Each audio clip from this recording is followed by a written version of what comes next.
ఇక గల్ఫ్ లో మనోళ్ళు చనిపోతే 5 లక్షల ఎక్స్గ్రేషియా 2023 డిసెంబర్ 7 నుంచి అమల్లోకి. గల్ఫ్ బాధితుల కోసం ప్రవాసీ ప్రజావాణి కౌంటర్, కార్మికుల సమస్యలపై అధ్యయనానికి కమిటీ ఇచ్చే నివేదిక ఆధారంగా ప్రత్యేక పాలసీ. గల్ఫ్ దేశాల్లో చనిపోయిన కార్మికుల కుటుంబాలకు 5 లక్షల ఎక్స్గ్రేషియా ఇవ్వాలని రాష్ట్ర ప్రభుత్వం నిర్ణయించింది. ఈ మేరకు సిఎస్ శాంతికుమార్ ఉత్తర్వులు జారీ చేశారు. Bahrain, Kuwait, Iraq, Oman, Qatar, Saudi Arabia, United Arab Emirates దేశాల్లో పని కోసం వెళ్లిన వాళ్ళను గల్ఫ్ కార్మికులుగా గుర్తించనున్నట్లు పేర్కొన్నారు. కాంగ్రెస్ అధికారంలోకి వచ్చిన డిసెంబర్ 7, 2023 తర్వాత గల్ఫ్ లో చనిపోయిన కార్మికుల కుటుంబాలకు 5 లక్షల చొప్పున ఎక్స్గ్రేషియా అందజేయనున్నట్టు ఉత్తర్వులో తెలిపారు. అయితే మనం ఎన్ఆర్ఐ పాలసీ తీసుకొద్దాం అనుకున్నాం, కేరళ తరహాలో తీసుకొద్దాం అనుకున్నాం. దాన్ని కూడా స్టడీ చేయాలి. దాంట్లో గల్ఫ్ కార్మికుల కుటుంబాలకు, వాళ్ళ పిల్లలకు, లేకపోతే అక్కడ ఇబ్బంది ఎదురైతే ఎంబసీ ఎట్లా రియాక్ట్ కావాలి అన్నీ ఉన్నాయి. కాబట్టి ఆ పాలసీని పూర్తి స్థాయిలో ఇంప్లిమెంట్ చేయాలి. వీళ్లకు గల్ఫ్ కార్మికులకు ఎంత ఇచ్చినా తక్కువే.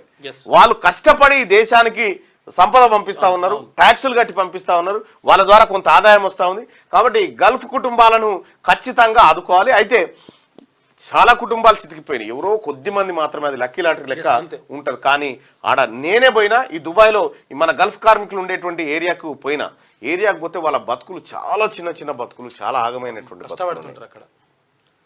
అక్కడ మేము కూడా మా టీం పోయి వాళ్ళకు వాళ్ళ కష్టాలలో ఉంటే మేమే పోయి గిరుకులు చాలా కొనిచ్చి వచ్చినాం. ఏజెంట్లు మోసం చేసి పంపించారు అక్కడ కొంతమంది. అట్లా ఉల్టా క్యూ న్యూస్ ఛానల్లో పనిచేయటకు అనుభవం గల సీనియర్ డిజిటల్ మార్కెటింగ్ వారు కావాలను సంప్రదించవలసిన నెంబర్ 8688926084. qnewsads@gmail.com ను సంప్రదించండి. లైక్ చేయండి.